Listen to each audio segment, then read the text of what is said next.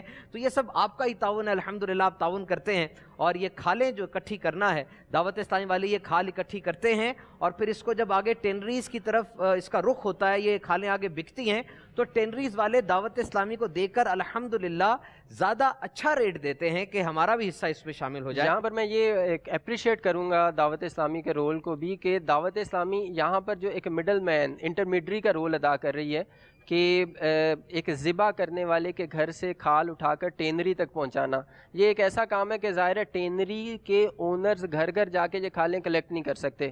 اگر کوئی انٹرمیڈری درمیان میں سے کھال اٹھا کر اسے پریزرو کر کے نمک وغیرہ لگا کے پراپر انداز سے بڑی مقدار میں ٹینریز تک نہ پہنچائے تو کھالوں کی ایک بہت بڑی مقدار ضائع ہو جائے گی, اور ٹینریز کے لیدر پروڈکٹس کی وجہ سے ہمیں جو لاکھوں اور کروڑوں روپے کا ڈالرز کا غیر ملکی سرمایہ حاصل ہوتا ہے, ایکسپورٹس بڑھتی ہیں, یہ سارے فوائد سے ہم ہاتھ دھو بیٹھیں گے. اس میں یہ بات ہوئی نا کہ ہمیں چاہیے کہ جلد از جلد اس کھال کو پرزرو کریں. ایک چیز ہے دیکھا جائے تو ہماری ملکیت ہے, ہماری ایک چیز ہے, اور وہ اپنی جگہ پر جلد از جلد پہنچ جائے, ویسٹیج نہ ہو. مدنی چینل کے ناظرین آپ نے دیکھا کہ عید قربہ کے موقع پر کتنا زیادہ ایک حجم کاروبار کا بڑھ جاتا ہے اور بہت سے اس کے اندر ایکٹرز انوالو ہوتے ہیں. اب دیکھیے یہ قربانی ہے. اسلام جو صحت, معیشت, تعلیم و تربیت, قانون, معاشرت, سماج, انسانیت کے ہر پہلو پر ہماری بڑی بہترین رہنمائی فرماتا ہے, اور یہیں اسلام ہمارے کھانے پینے کی عادات اس کے حوالے سے بھی قوانین وضع فرماتا ہے. کیا کھانا ہے, کیسے کھانا ہے, کب کھانا پینا ہے, اور یہاں ایک خوبصورت کانسیپٹ آتا ہے اور وہ ہے حلال, پرمیزبل. حلال صحت ہے, برکت ہے, ثواب ہے, اللہ کی رضا ہے, اور اس کے اپوزٹ کانسیپٹ ہے حرام, بیماری ہے, بے برکتی ہے, گناہ ہے, اللہ کی ناراضی ہے. دین اسلام جو میرے پیارے آقا رحمت للعالمین صلی اللہ تعالی علیہ وسلم کے دامن رحمت سے برستے ہوئے پھولوں کی برسات ہے. اب دیکھیے یہاں پر رحمت ہی رحمت ہے, خاص طور پہ جانوروں پہ. اب قرآن پاک کی سب سے بڑی سورت کا نام ہے سورۃ البقرہ, 286 آیات ہیں اس کی, یہ گائے کے نام پر ہے. اسی طرح بہت سے دیگر جانوروں کا نام بھی قرآن مجید میں آیا, مویشی, شہد کی مکھی, ہاتھی, گھوڑا, سانپ, بندر وغیرہ. اب یہ جو انداز ہے قرآن مجید کا, یہ اسلوب, یہ یقیناً حکمت سے خالی نہیں ہوگا. جانوروں کے رائٹس کو باقاعدہ دین اسلام میں ریکگنائز کیا گیا ہے. عقیل بھائی قرآن مجید اس حوالے سے ہے میرے میٹھے اسلامی بھائی اور مدنی چینل کے ناظرین, اسلام میں دیکھیے اسلام میں بل فائٹنگ, مرغوں کی لڑائی, اونٹوں کی لڑائی, اس کی اجازت نہیں ہے. جانور کو نشانہ بنا کر استعمال کیا جاتا تھا, اس کی بھی اجازت نہیں ہے. اور ایسا بھی ہوتا تھا کہ جانور کھڑا ہے, اس جانور کے جسم کا جو حصہ پسند ہے جا کر زندہ جانور سے وہ اتار لیا جاتا تھا, باقی بیچارہ جانور تڑپ تڑپ کر مر جاتا تھا. اگر کسی جانور کا مالک مر جاتا تھا اس کو دفنا دیتے تھے, اس جانور کو اس کی قبر کے پاس زندہ باندھ دیتے تھے, نہ کھانا دینا ہے نہ پانی دینا ہے. اب وہ جانور بھی اپنے مالک کی قبر کے پاس تڑپ تڑپ کر مر جاتا تھا. اب یہ دین اسلام ہے الحمدللہ کہ اسلام نے ان کے حقوق کو پراپرلی ڈیفائن کیا, اور پھر اسلامک وے آف سلاٹرنگ, اسلام کا جو ذبح کا طریقہ ہے وہ بھی دیگر تمام طریقوں پر فوقیت رکھتا ہے. جس بھی طریقے سے جانور کو کنزیوم کیا جاتا ہے دنیا میں, اس کے گوشت کو استعمال کیا جاتا ہے, the best possible way is Islamic slaughter. کئی ریسرچز ہیں ہمارے پاس, بہت سی ریسرچز ہیں, بڑے بڑے سرجن ڈاکٹرز نے ایڈہر کیا ہے, قبول کیا ہے کہ اسلام کا طریقہ ذبیحہ وہ ہر طرح سے بہترین ہے، اور کچھ اس میں سے ہم آپ سے بات کرتے ہیں کہ جو گوشت ہمیں حاصل ہوتا ہے ذبح کے بعد بہترین، اس کی کوالٹی بڑی اچھی ہوتی ہے۔ اب دیکھیے خون سارا بہہ جاتا ہے جب ڈیپ سوئفٹ کٹ آپ لگاتے ہیں، جانور کی گردن ذبح کرتے ہیں جب اس کو، تو ایک پریشر کے ساتھ خون باہر آتا ہے کیونکہ اس کا دل دھڑک رہا ہوتا ہے، بیٹنگ ہارٹ از انٹیکٹ۔ اور یہ فزکس کا ایک اصول ہے کہ لیکوڈ ہمیشہ ہائی پریشر سے لو پریشر کی طرف جاتا ہے۔ جیسے ہی آپ نے اس کی گردن کو ذبح کیا، دل تو دھڑک رہا تھا، دل نے تیز تیز دھڑک کے اس کے سارے خون کو اس کی گردن کے رستے باہر نکال دیا، اور جب وہ خون اس کے جسم سے باہر آ گیا تو خون یہ حرام ہے۔ حرام سے مراد اس کو کنزیوم نہیں کیا جا سکتا، اور میڈیکل پوائنٹ آف ویو سے بھی یہ جراثیم، بیکٹیریا، پیتھوجنز اور مختلف قسم کے جو چھوٹے چھوٹے کیڑے ہوتے ہیں اس کی جگہ ہوتی ہے، خون اس کے اندر ہوتا ہے۔ اب جب خون سارا اس جانور کے جسم سے نکل گیا تو اس کا گوشت انتہائی مزیدار ہوگا۔ عقیل بھائی، یہ حلال انڈسٹری ہے نا، حلال فوڈ انڈسٹری اس کو کہا جاتا ہے دنیا میں، حلال میٹ انڈسٹری، اس بارے میں آپ کچھ ارشاد فرمائیں گے، اس کی کتنی اہمیت ہے؟ جی، دنیا بھر میں حلال کھانے، حلال گوشت کھانے کا رجحان بڑھتا جا رہا ہے۔ ایون کہ جو نان مسلم کنٹریز ہیں، مسلمان تو حلال کھاتے ہی ہیں کہ شریعت نے حلال کھانا ان پر لازم قرار دیا ہے، اس کے علاوہ نان مسلمز میں بھی یہ رجحان دیکھا جاتا ہے کہ وہ حلال میٹ اور حلال فوڈ کھانے کو پریفر کرتے ہیں۔ اس کی ریزن وہ لوگ یہ بتاتے ہیں کہ یہ ہائیجینیکلی پریپیئرڈ ہوتا ہے، یعنی صاف ستھرے انداز سے تیار کیا جاتا ہے، جیسا کہ ابھی آپ نے بتایا کہ ڈیپ سوئفٹ کٹ لگ کے جب جانور کو اسلامی طریقے سے ذبح کیا جاتا ہے تو اس کا جو نقصان دہ خون ہے وہ نکل جاتا ہے، تو اب گوشت زیادہ مفید ہے۔ تو یہ ہائیجینیکلی پریپیئرڈ ہے، اسلامی لحاظ سے جب حلال کھانا تیار کیا جاتا ہے تو یہ صاف ستھرا بھی ہے، صحت کے لیے بھی اچھا ہے۔ ایک ریسرچ کے مطابق ابھی جو فگرز ہیں ہمارے پاس، تو آلموسٹ دنیا بھر میں جو حلال کھانا ہے اس کی ڈیمانڈ آلموسٹ 1.25 ٹریلین ڈالرز ہے، 1.25 کھرب ڈالر، اور اس میں جو گروتھ ہو رہی ہے، دن بدن ڈیمانڈ میں اضافہ ہو رہا ہے۔ کہا جاتا ہے کہ 2024 تک یہ ڈیمانڈ بڑھ کر 2.5 ٹریلین ڈالرز تک پہنچ جائے۔ یعنی یہ جو حلال طریقے سے ذبیحہ ہے اس کی ڈیمانڈ دنیا میں بڑھ رہی ہے۔ اور میرے پاس عقیل بھائی جو ریسرچ ہے، دلچسپ بات یہ ہے کہ ایسے ممالک جہاں مسلم پاپولیشن کم ہے وہاں پر حلال میٹ کی ڈیمانڈ مسلسل بڑھتی چلی جا رہی ہے۔ انہوں نے ایک انٹرویو شیئر کیا، کسی کنزیومر سے پوچھا کہ آپ نے جو پرچیزنگ کی ہے، دیٹ یو ہیو پرچیز حلال meat, several options are there in front of you when you are visiting a shop, but you have preferred halal meat. What is the reason? کہ آپ دکان میں گئے ہیں، مختلف قسم کے مطلب گوشت پڑے ہیں، آپ نے حلال میٹ چوز کیا ہے، تو اس نے آگے سے جواب دیا کہ the reason is halal meat is safe, hygienic, wholesome and trustworthy. یعنی یہ محفوظ ہے، صحت کے لیے ٹھیک ہے اور بہت اچھا ہے۔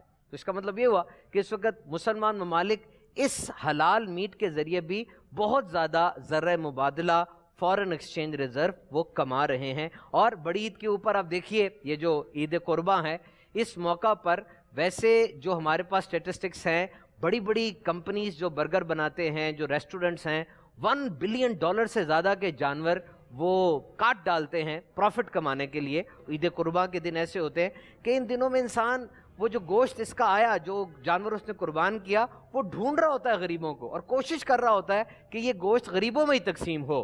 تو یہ ایک نظام ہے رب تعالیٰ کا جو بہترین ہے۔ مدنی چینل کے ناظرین، یہاں پہ کچھ میڈیکل فیکٹس میں آپ سے شیئر کرتا چلوں کہ meat is still a good source of B vitamin, proteins, minerals such as iron and zinc. جو گوشت ہے یہ بہت اچھا ذریعہ ہے آئرن کا۔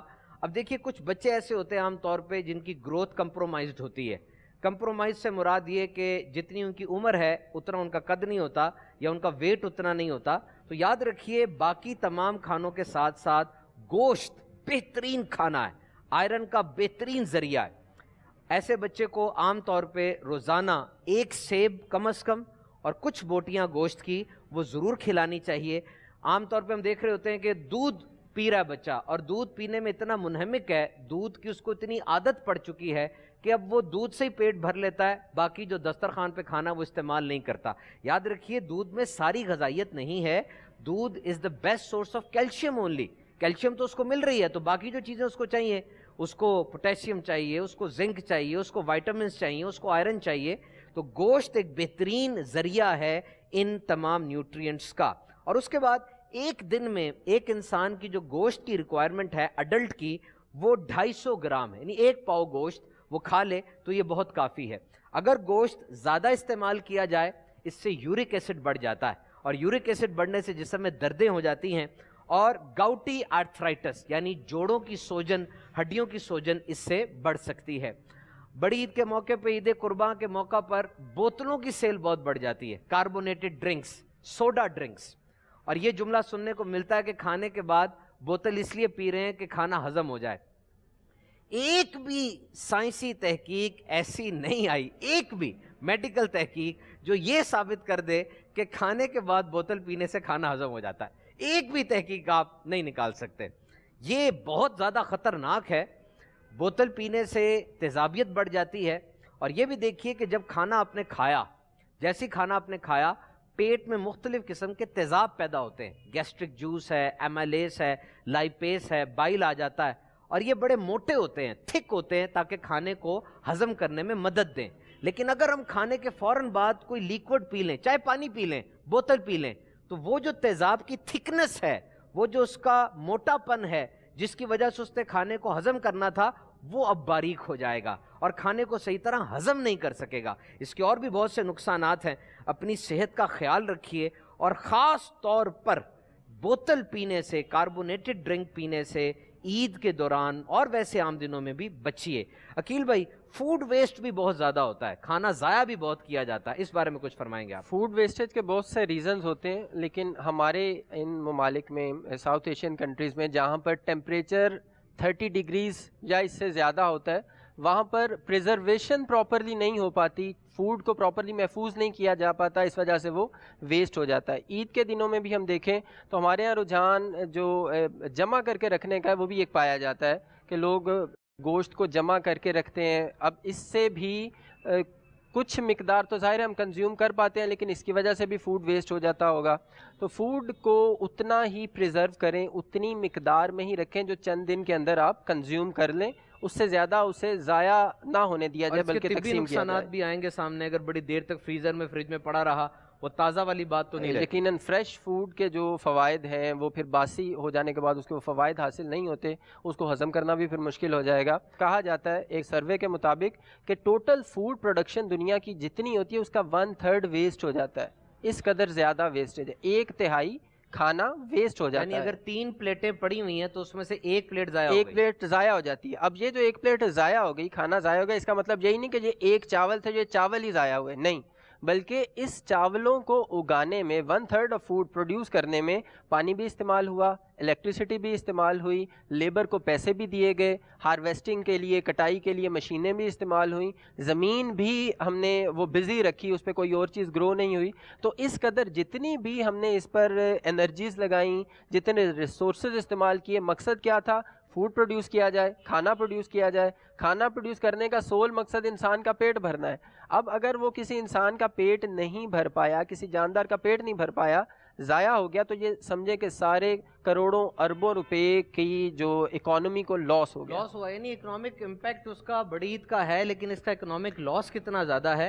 عقیل بھائی، ایک ریسرچ میں نے پڑھی تھی، اس کے مطابق زمین سے جتنا کھانا پیدا ہو رہا ہے اس وقت جب ہم یہ سلسلہ کر رہے ہیں عید قرباں کے موقع پر، دنیا کی جو آبادی ہے وہ 7.5 بلین ہے، 7.5 ارب ہے، لیکن زمین جتنا کھانا اس وقت اگا رہی ہے، زمین سے جو کھانا ہمیں حاصل ہو رہا ہے، یہ 12 ارب سے زیادہ افراد کو کافی ہے۔ لیکن حالت کیا ہے کہ اس وقت دنیا میں 8 میں سے 1 شخص وہ بستر پہ بھوکا جاتا ہے۔ اس کی وجہ یہی ہے کہ ضائع کرنا شاید ہماری عادت سی بن چکی ہے۔ ایک شادی میں جائیں تو وہاں دیکھتے ہیں ضرورت سے زیادہ کھانا ڈال لیا جاتا ہے۔ اب یہ عید قرباں کے موقع پر باربیکیو پارٹیز ہوتی ہیں، اور ویسے بھی خاندان اکٹھے ہوتے ہیں، اور یہ بھی ایک سوشلائزیشن بھی اس طرف بڑھتی ہے کہ عید کا امپیکٹ جو ہم نے بتایا، اکنامک امپیکٹ ہے، نئے کپڑے بنائے جاتے ہیں، جوتے نئے خریدے جاتے ہیں، لوگ اکٹھے ہوتے ہیں، کھانے پکتے ہیں، یہ سب بات تو اکنامکلی پازیٹیو جا رہی ہے، لیکن نیگیٹو وہی بات کہ اس میں سے کتنا کھانا ضائع ہو جاتا ہے۔ وہ کھانا جاتا کہاں ہے؟ وہ کھانا لینڈ فلز میں جاتا ہے، وہ کھانا پولیوشن بنتا ہے، وہ کھانا آلودگی میں اضافہ کرتا ہے، اور وہ کھانا سب سے بڑھ کر جو ضائع ہو جاتا ہے اس کا کتنا نقصان ہوتا ہے۔ یہ جو چیز ہے فوڈ ویسٹیج، یہ شاید ہماری ایک طرح سے صرف ویسٹیج آف فوڈ ہی نہیں، مطلب ایک بینگ اے ہیومن بینگ، ہم ریسورسز کو حساسیت کے ساتھ، ذرائع کو حساسیت کے ساتھ استعمال کرنے کی شاید عادت کھو بیٹھے ہیں۔ اگر ہم ہاتھ دھونے جائیں تو پانی کھلا ہوا ہے اور ہم صابن لگا رہے ہیں، اب یہ بھی تو کیا جا سکتا ہے، ہاتھ گیلے کیے، پانی بند کیا، نل بند کیا، صابن لگایا اور دوبارہ نل کھول لیا جائے.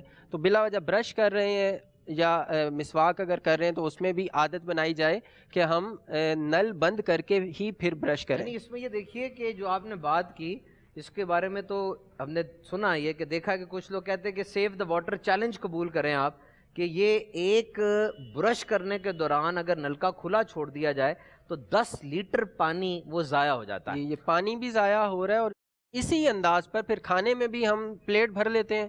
شادیوں پہ بھی نہیں, اپنے گھروں میں بھی یہی عادت بعض لوگوں کی دیکھی جاتی ہے کہ پلیٹ میں ایک دفعہ بھر کے کھانا ڈال لیا, دوبارہ کچن میں جانا نہ پڑے. تو اس قدر ہم سہل پسند شاید ہو چکے ہیں, شارٹ کٹس ڈھونڈتے ہیں اپنی زندگی میں کہ ایک دفعہ کچن میں گئے, پلیٹ بھر کے نکال لائے, اب دوبارہ کون بستر سے اٹھ کے دوبارہ کچن میں جائے گا.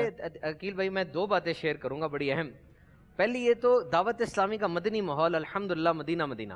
جب میں مدنی ماحول میں آیا تو جو پہلی باتیں دعوت اسلامی والوں کی مجھے اٹریکٹ کیں اور جو مجھے بہت اچھی لگی, میں اعتکاف بیٹھا تھا تو اعتکاف میں دعوت اسلامی کے زیر انتظام ہم وہ کھانا کھاتے ہیں مل کر تھالوں کے اندر, تو تھال کو مکمل طور پہ صاف کرنا یہ ہماری ذمہ داریوں میں سے تھا. اور پھر جب تھال کو صاف کر لیتے تھے تو کافی جو ہلکے والے آپس میں کمپٹیشن کرتے تھے کہ کس کا تھال سب سے زیادہ صاف ہے. اب یہ دعوت اسلامی کے مدنی ماحول میں سکھایا جاتا ہے. امیر اہل سنت کی اسپیشل تربیت ہے, ایک دفعہ نہیں سینکڑوں دفعہ ہم نے امیر اہل سنت سے یہ سنا ہوگا, آپ کا لکھا ہوا پڑھا ہوگا کہ کھانے کو ضائع نہ کریں. اور جس طرح عقیل بھائی نے ابھی یہ بتایا کہ کچن میں گئے تو کھانا بھر کے لے آئے, یہاں پر parents are suppose to deliver something good to their children they will learn, and when they will learn during their childhood that habit will persist. یہ بڑوں کو اپنے بچوں کے اندر عادت ڈالنی ہوگی, ان کو کر کے دکھانا ہوگا کہ کھانا ضائع نہ کریں. دعوت کرنے کا انداز اور دعوت پر آنے والوں کے کھانے کا انداز, ہم اپنے جتنے آنے والے لوگ ہیں ایسٹیمیٹ کر کے اتنا ہی کھانا پریپیئر کریں کہ ان کو وہ پورا آ جائے, اور اگر کچھ بچ بھی جاتا ہے تو اس کو انسٹنٹلی فوری طور پر محلے میں تقسیم کر دیا جائے کہ وہ استعمال ہو جائے. عقیل بھائی ہمارا موضوع ہے اکنامک امپیکٹ آف عید قرباں. عید قرباں کے اکنامک امپیکٹس کے بارے میں آپ مزید کچھ ارشاد فرمائیں گے کہ معاشی طور پہ بلکہ بین الاقوامی معیشت میں پوری دنیا کی معیشت کو عید قرباں ہر مسلمان ملک میں ہوتی ہے الحمدللہ. 10 ذی الحجہ کا دن ہوگا, آپ کو فوراً پتہ چل جائے گا. میں جہاں بھی ہوں یہاں پر مسلم میجورٹی ہے کیونکہ یہاں پر 10 ذی الحجہ کے دن یہ ریچول پرفارم کر رہے ہیں. تو بین الاقوامی انداز سے عید قرباں کا کیا امپیکٹ ہوتا ہے؟ عید قرباں کا جو کاروباروں پر ہم نے ابھی دیکھا کہ مختلف کاروبار اس سے بوسٹ پکڑتے ہیں, اکنامک ڈیولپمنٹ ہوتی ہے, معاشی طور پر ترقی ہوتی ہے.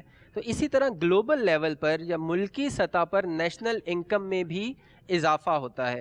ایگریگیٹ ڈیمانڈ, جو لوگ, اب میں تھوڑی سی ٹرمینالوجی مجھے بولنی پڑے گی اکنامکس کے حوالے سے, میں ٹرانسلیٹ کر دیں, ساتھ ساتھ میں کوشش کرتا ہوں سہل انداز سے بھی پیش کرتا جاؤں کہ جو لوگ اکنامکس سے تھوڑا بہت ان ٹچ ہے, معاشیات کا سبجیکٹ تھوڑا بہت پڑھا ہے جنہوں نے, وہ جانتے ہیں کہ ایگریگیٹ ڈیمانڈ, مجموعی طلب, یعنی ہر چیز کی ڈیمانڈ میں اضافہ ہو جانا, اس سے نیشنل انکم میں اضافہ ہوتا ہے. پورے ملک کی آمدن میں, جسے ہم GDP کہتے ہیں, گراس ڈومیسٹک پروڈکٹ, پورے ملک کی آمدن میں اضافہ ہوتا ہے.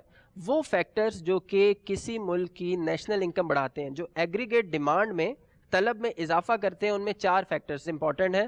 نمبر 1 از کنزمپشن یعنی خرچ, نمبر 2 از انویسٹمنٹ یعنی سرمایہ کاری, number 3 is government spending and revenue, government کا خرچ کرنا اور گورنمنٹ کا آمدن حاصل کرنا, اور نمبر 4 از ایکسپورٹس. ان کو 1 بائی 1 تھوڑا ایکسپلین کرتا ہوں. عید کے موقع پر یہ چاروں فیکٹرز کو بوسٹ ملتا ہے, یہ چاروں فیکٹرز بڑھتے ہیں, عوامل یہ بڑھتے ہیں جس سے نیشنل انکم میں اضافہ ہوتا ہے. کنزمپشن کیسے بڑھتی ہے؟ جانور کی خریداری میں لوگ پیسہ خرچ کرتے ہیں, ان کے لیے چارہ خریدنے پہ خرچ کرتے ہیں, جو ذبح کرنے کے لیے شخص آتا ہے اس کو اجرت دی جاتی ہے, وہاں پہ خرچ کیا جاتا ہے, ٹرانسپورٹ کی ادائیگی پر خرچ کیا جاتا ہے, گھر گھر دعوتیں ہوتی ہیں وہاں پر اخراجات کیے جاتے ہیں. تو جو پیسہ ہم نے سیو رکھا تھا, بچا کے رکھا تھا, اس کو ہم سرکولیشن میں لے آئے, اسے جیسا آپ شروع میں آپ نے بتایا کہ گردش میں پیسہ جب آ جاتا ہے. کنزمپشن کا مراد یہ ہے کہ آپ نے وہ پیسہ خرچ کیا اور فوراً خرچ کر کے اس کا فائدہ اٹھا لیا. کنزمپشن سے یہ مراد جی, جو آپ نے سیونگز رکھی تھی, آئیڈل پیسہ پڑا ہوا تھا جو کہ کسی کام میں استعمال نہیں ہو رہا تھا, اسے کنزیوم کیا, وہ کئی مارکیٹ میں آ گیا, کئی لوگوں کی آمدن کا حصہ بن گیا. دوسرا فیکٹر ہے انویسٹمنٹ. یعنی سرمایہ کاری. عید قربان جیسے قریب آتی جاتی ہے تو جانور پالنے والے بیوپاری کثیر مقدار میں سرمایہ اس میں انویسٹ کرتے ہیں. اسی کاروبار میں جانوروں کو پالا جاتا ہے, ان کے رہنے کا, ان کے کھانے پینے کا انتظام کیا جاتا ہے. اسی طرح ان جانوروں کے لیے جو فوڈر چارہ گرو کرنے والے کسان ہیں وہ انویسٹمنٹ کرتے ہیں, وہ کھیتوں میں سارا سال انویسٹمنٹ چلتی رہتی ہے. اسی طرح اب جیسا کہ ابھی ہم نے شروع میں ڈسکس کیا کہ لیدر ٹینریز کو عید کے موقع پر جو لیدر بنانے والی فیکٹریاں ہیں ان کو پتہ ہے کہ را مٹیریل آنے والا ہے, تو لیدر ٹینریز بھی اس دوران نئی لیبر ہائر کرے گی, انسٹالیشن آف مشینری کی جائے گی, یہاں پر انویسٹمنٹ کی جائے گی, اپنی فیکٹری کو رینیو کیا جائے گا. تو یہاں پر بھی سرمایہ کاری کس وجہ سے بڑھی؟ عید قربان کی وجہ سے. تیسرا فیکٹر ہے government spending and revenue. Government کی اسپینڈنگ گورنمنٹ کے ریونیو پر ڈپینڈ کر رہی ہوتی ہے. ابھی ہم نے کہا سرمایہ کاری ہو رہی ہے, کنزمپشن ہو رہی ہے, پیسہ خرچ ہو رہا ہے, تو ہر چیز خریدنے پر سیلز ٹیکس اور طرح طرح کے ٹیکسز گورنمنٹ بھی کما رہی ہوتی ہے. جب کنزمپشن بڑھے گی, انویسٹمنٹ بڑھے گی, تو لا محالہ گورنمنٹ کی ارننگ بھی بڑھے گی. اٹس انڈرسٹوڈ کہ گورنمنٹ کی جو ارننگ ہے, ریونیو ہے, وہ اسپینڈ کرنے کے لیے ہوتی ہے اور گورنمنٹ اسے عوام کی فلاح و بہبود, ڈیولپمنٹ پروجیکٹس ہوتے ہیں, روڈز بنتے ہیں, پل بنتے ہیں, ایجوکیشن پہ خرچ کیا جاتا ہے, ہیلتھ پہ خرچ کیا جاتا ہے, تو گورنمنٹ کو بھی ارننگ ہوتی ہے اور اسپینڈنگ بھی گورنمنٹ اس سے پھر کرتی ہے. چوتھا اور بہت امپورٹنٹ فیکٹر ہے ایکسپورٹس.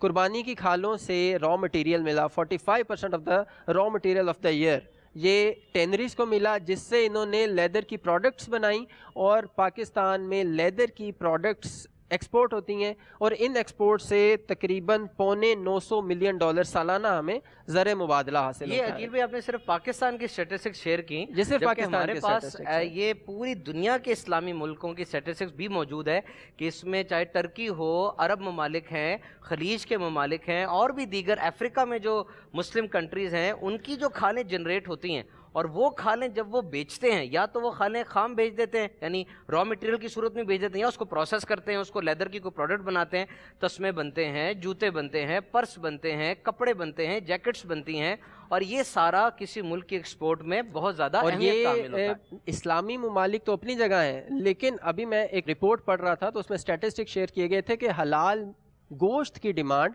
اسلامی ملکوں میں تو ہے ہی, غیر مسلم ممالک میں اسلامی ملکوں سے زیادہ گوشت کی ڈیمانڈ پائی جاتی ہے, کیونکہ مسلم پاپولیشن سکیٹرڈ ہے. اسلامی ملکوں میں تو پاپولیشن ہے, اس کے علاوہ نان مسلم کنٹریز میں بہت بڑی تعداد میں مسلمان رہ رہے ہیں, اپنی اپنی جگہ پر وہ بھی قربانی کرتے ہیں, وہاں سے بھی یہی ساری اکنامک ایکٹیویٹی جنریٹ ہوتی ہے. تو مسلم پاپولیشن, مسلم ممالک میں جتنے جانور قربان ہو رہے ہیں تو ہو سکتا ہے اتنے ہی یا اس سے آگے پیچھے کوئی تعداد میں غیر مسلم ممالک میں بھی, کیونکہ وہاں پہ مسلمان بہت زیادہ تعداد میں رہتے ہیں. اور یہ بات پھر آپ کو میں عرض کروں مدری چینل کے ناظرین کہ اسلام کا ہر طریقہ حسین ترین ہے.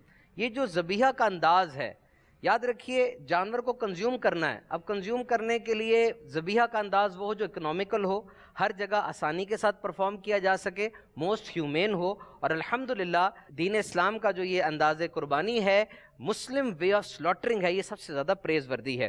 اب یہ عقیل بھائی جو ہم نے گفتگو کی, تو اٹ مینز دیٹ عید قربان is having a deep economic impact, بہت گہرا معاشی تعلق ہے عید قربان کا.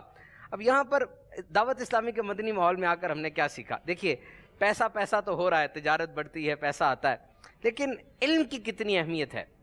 امیر علیہ سنت کیسے علم دوست شخصیت ہے, فروغ علم کے لیے آپ نے جو کام کیا آج کے دور میں, اس کی نظیر, اس کی مثال نہیں ملتی. اب علم میں اور پیسے میں کیا فرق ہے, آئیے اس کی تھوڑی ایک ایگزامپل ہم آپس میں شیئر کرتے ہیں, اس کے بعد انشاءاللہ آگے بڑھیں گے کہ آخر علم میں اور پیسے میں کیا فرق ہے. علم پھیلنے سے بڑھتا ہے, پیسہ پھیلنے سے بڑھتا ہے, کیا اس کی کیفیت ہوتی ہے؟ دیکھیں میرے پاس ایک 10 روپے کا نوٹ ہے, عقیل بھائی کے پاس بھی 10 روپے کا نوٹ ہے. اب یہ 10 روپے کا نوٹ ہم دونوں کے پاس ہے, اگر ہم یہ نوٹ ایکسچینج کر لیں, یعنی یہ 10 روپے کا نوٹ مجھے دے دیں, میں 10 روپے کا نوٹ انہیں دے دوں, تو کیا ہوگا؟ یہ دیکھیے 10 روپے کا نوٹ انہوں نے مجھے دیا اور میں نے ان سے لے لیا. اب ہم نے 10 روپے کا نوٹ آپس میں ایکسچینج کیا, میرے پاس کتنے ہیں؟ 10 روپے, ان کے پاس کتنے ہیں؟ 10 روپے. یعنی دولت پیسے کو ایکسچینج کیا تو وہی پیسے رہے, 10 روپے ہی رہے. اب دیکھیے میرے پاس ایک علم کی بات ہے اور عقیل بھائی کے پاس بھی ایک علم کی بات ہے. میں اپنی علم کی بات ان سے شیئر کرتا ہوں. میرے پاس علم کی بات یہ ہے, حدیث پاک میں ہے, جس نے اچھی طرح وضو کیا اور کلمہ شہادت پڑھا, اس کے لیے جنت کے 8 دروازے کھول دیے جاتے ہیں, جس سے چاہے اندر داخل ہو. اب یہ ایک علم کی بات میں نے عقیل بھائی سے شیئر کی. اب عقیل بھائی مجھ سے ایک علم کی بات شیئر کرتے ہیں. یہ حدیث پاک میں ہے، جو جنازے کو 40 قدم لے کر چلے اس کے 40 کبیرہ گناہ مٹا دیے جائیں گے۔ اب دیکھیے عقیل بھائی نے ایک علم کی بات مجھ سے شیئر کی، میں نے ان سے شیئر کی۔ میں نے جب ان سے شیئر کی ان کے پاس پہلے ایک تھی، اب ان کے پاس 2 ہو گئیں۔ انہوں نے مجھ سے شیئر کی، میرے پاس پہلے ایک تھی، میرے پاس بھی 2 ہو گئیں۔ تو ثابت ہوا علم پھیلانے سے بڑھتا ہے۔ علم اگر کسی کو سکھایا جائے کم نہیں ہوتا یا اتنا نہیں رہتا بلکہ بڑھ جاتا ہے۔ آئیے دعوت اسلامی کے مشکبار مدنی ماحول سے وابستہ ہو جائیے۔ دعوت اسلامی کے 12 مدنی کام نہ صرف تبلیغ دین بلکہ اشاعت علم دین کا بہترین ذریعہ ہیں۔ بانی دعوت اسلامی امیر اہل سنت حضرت علامہ مولانا ابو بلال محمد الیاس عطار صاحب قادری دامت برکاتہم العالیہ ایک ویژنری لیڈر ہیں۔ مدرسۃ المدینہ، جامعۃ المدینہ، مدنی چینل، دعوت اسلامی کے آج 104 شعبہ جات ہیں۔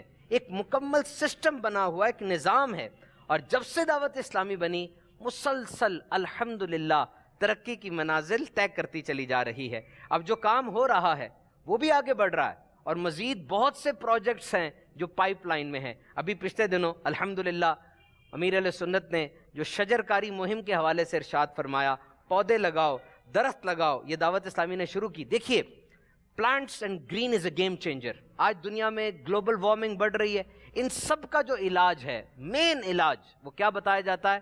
پودے لگاؤ، درخت لگاؤ۔ Green is a game changer. Aqeel بھائی، green is a game changer, یعنی یہ پودے لگانا، درخت لگانا، یہ بہت اہم ہے۔ اس بارے میں کیا فرمائیں گے آپ؟ گرینری بہت زیادہ امپورٹنٹ ہے، آپ نے صحیح کہا، green is a game changer. میں تو یہ کہوں گا کہ گرینری از لائف۔ گرینری کی وجہ سے، پودوں کی وجہ سے 2 اہم عوامل ہیں، 2 امپورٹنٹ فنکشنز ہیں جو یہ پودے ہمارے لیے پرفارم کرتے ہیں۔ Number 1 is production of oxygen. Oxygen, یہ پودے اصل میں جو گرین پلانٹس ہیں، ان کا اپنے لیے کھانا پروڈیوس کرنے کا عمل، فوٹو سنتھسس جیسے کہا جاتا ہے، اس کے دوران یہ آکسیجن پروڈیوس کرتے ہیں، اور یہ وہ آکسیجن ہے جو ہماری فضا میں پھیلتی ہے اور ہم سانس لینے میں اسے استعمال کرتے ہیں۔ بغیر آکسیجن کے انسان سانس نہیں لے سکتا، زندہ نہیں رہ سکتا۔ آکسیجن کی ایک بڑی مقدار وہ پودوں سے آ رہی ہے۔ اور دوسرا امپورٹنٹ جو فنکشن پودے پرفارم کرتے ہیں وہ ایبزارپشن آف کاربن ڈائی آکسائڈ گیس ہے۔ کاربن ڈائی آکسائڈ گیس کو جذب کرنا، یہ پودے فضا میں موجود کاربن ڈائی آکسائڈ گیس کو جذب کر لیتے ہیں، اور یہ گیس ایسی ہے کہ فضا میں اس کی مقدار اگر بہت بڑھ جائے تو ہماری زمین کا ٹیمپریچر بڑھ جاتا ہے، گرین ہاؤس ایفیکٹ کریٹ ہوتا ہے۔ سمپلی اس کو سمجھا جائے تو زمین کے گرد گیسوں کا ایک ایسا بلینکٹ، ایک ایسا حصار بن جاتا ہے جس کی وجہ سے زمین کی تپش باہر نہیں نکل پاتی۔ پھر زمین جب زیادہ گرم ہوتی ہے، گلوبل وارمنگ ہوتی ہے، تو گلیشیئرز پگھلتے ہیں، پہاڑوں سے برف زیادہ پگھلتی ہے، تو جس کی وجہ سے سیلاب بھی آتے ہیں، اور گلوبل وارمنگ کی وجہ سے بہت سارے ڈیزاسٹرز کریٹ ہوتے ہیں۔ جب یہ پودے ایک بڑی مقدار میں کاربن ڈائی آکسائڈ کو ایبزارب کر لیتے ہیں تو یہ گرین ہاؤس ایفیکٹ اور یہ کم ہو سارا جاتا ہے۔ کچھ جو ہے، مطلب جہاں آندھی آ رہی ہیں وہ زیادہ آندھی آتی ہیں، سیلاب آ رہے ہیں زیادہ سیلاب آتے ہیں، یہ سب کی میٹیگیشن ہو جاتی ہے۔ مدنی چینل کے ناظرین، یہاں ایک اور دلچسپ تحقیق آپ سے شیئر کروں کہ اپنے آفس میں یا جہاں وقت زیادہ گزارتے ہیں وہاں پر ایک پودا لگا لیجئے۔ اب یہ ریسرچ کہہ رہی ہے کہ this will improve your cognition, energy and can even decrease pain. اس جگہ پہ جہاں زیادہ وقت گزارتے ہیں، وہ کاروبار ہے، دکان ہے، وہاں پہ پودے لگانا، یہ صرف اس کام سے آپ کے اندر علم حاصل کرنے کا جذبہ بڑھتا ہے، آپ کی انرجی، طاقت بحال رہتی ہے، اور آپ کے اندر درد کا احساس کم ہوتا ہے۔ بلکہ کئی ممالک تو ایسے ہیں جہاں پر ہر ہسپتال کے کمرے میں کم از کم ایک پودا ضرور لگایا ہوا ہے۔ جب ان سے پوچھا گیا تو انہوں نے کہا کہ یہ باقاعدہ سائیکالوجی کی ریسرچ ہے کہ ہسپتال کے اندر پودے ہوں گے تو مریض کا سٹے کم ہو جاتا ہے ہسپتال میں، یعنی وہ ہسپتال میں کم دیر کے لیے رکے گا، جلدی ہسپتال سے چلا جائے گا، اس کی سفرنگ میں کمی آئے گی، اور دوسرا اس کو پین کلر کم لگانے پڑتے ہیں۔ پودے کا اتنا زیادہ فائدہ ہے، اور الحمدللہ ہمارے امیر اہل سنت نے یہ ایک مہم سٹارٹ فرمائی۔ اور یہ دیکھیے کہ پرومس اور ڈیلیور، امیر اہل سنت جو پرومس فرماتے ہیں پھر ڈیلیور کرتے ہیں، یہ مثال ہمارے سامنے ہے۔ تو under the dynamic leadership of امیر اہل سنت، Dawat Islami is continuously expanding, developing and progressing. Dawat Islami کا کام بڑھتا ہی چلا جا رہا ہے۔ اب آپ بھی آئیے دعوت اسلامی کے ساتھ تعاون کیجئے۔ عید قربان کے موقع پر بھی ہم تعاون کر سکتے ہیں۔ بلا شبہ یہ جو قربانی کی کھالیں ہیں دعوت اسلامی والے اکٹھے کرتے ہیں، یہ قربانی کی کھالیں، دعوت اسلامی کو دیجئے. یہ جو بڑی پکچر ہے دعوت اسلامی کی، اس میں ایک سمال رول ہمارا بھی بن جائے. ہم اپنی جانور کی کھال دیں، اپنے رشتہ داروں کو یہ بات سمجھائیں، اپنے نیبرہڈ، اپنے ہمسایوں کو بتائیں، دور نزدیک جو رشتہ دار رہ رہے ہیں ان تک یہ بات پہنچائیں کہ قربانی کی کھال دیں. انشاءاللہ عز و جل آپ کی قربانی کی کھال پیسے میں کنورٹ ہوگی. کنورٹ ہونے کے بعد جب یہ کسی مدرسۃ المدینہ میں خرچ ہوں گے یہ پیسے، یہ کسی جامعۃ المدینہ میں جائیں گے، اس سے اور دعوت اسلامی کے مدنی کام ہوں گے، آپ کے لیے صدقہ جاریہ کا سبب بن جائے گا. اور دیکھیے میرے امیر اہل سنت نے دعا بھی فرمائی، کتنی پیاری دعا ہے. فرمایا، عرض کرتے ہیں میرے امیر اہل سنت رب کی بارگاہ میں، یا رب مصطفیٰ عز و جل و صلی اللہ تعالی علیہ وسلم، دعوت اسلامی کے لیے قربانی کی کھالیں جمع کرنے والوں، دینے دلانے والوں اور والیوں، الغرض اس نیک کام میں جو جس طرح کا بھی تعاون کریں، ان سب کو دونوں جہاں کی بھلائیوں سے مالا مال فرما. آمین بجاہ النبی الامین صلی اللہ تعالی علیہ وسلم. دیکھا میٹھے اسلامی بھائی اور مدنی چینل کے ناظرین، کیسی دعائیں ہیں ان کے لیے جو قربانی کی کھالیں اکٹھی کرتے ہیں. آپ بھی آگے بڑھیے، اس کام میں فزیکلی پریکٹیکلی حصہ ڈالیے. ویسے دعوت اسلامی کے مدنی ماحول سے وابستہ رہیے. بہت اچھی معلومات اور علم دین کا ذخیرہ حاصل کرنے کے لیے مدنی چینل دیکھتے رہیے. دعوت اسلامی کی ایکٹیو سوشل میڈیا پریزنس ہے، فیس بک پہ پیجز ہیں، واٹس ایپ گروپ بنے ہوئے ہیں، ان کو لائک کیجئے تاکہ آپ کو بھی جدید اور نئی نئی اپڈیٹس آتی رہیں. مدنی چینل دیکھتے رہیے. اللہ رب العزت ہم سب کو آسانیاں عطا فرمائے.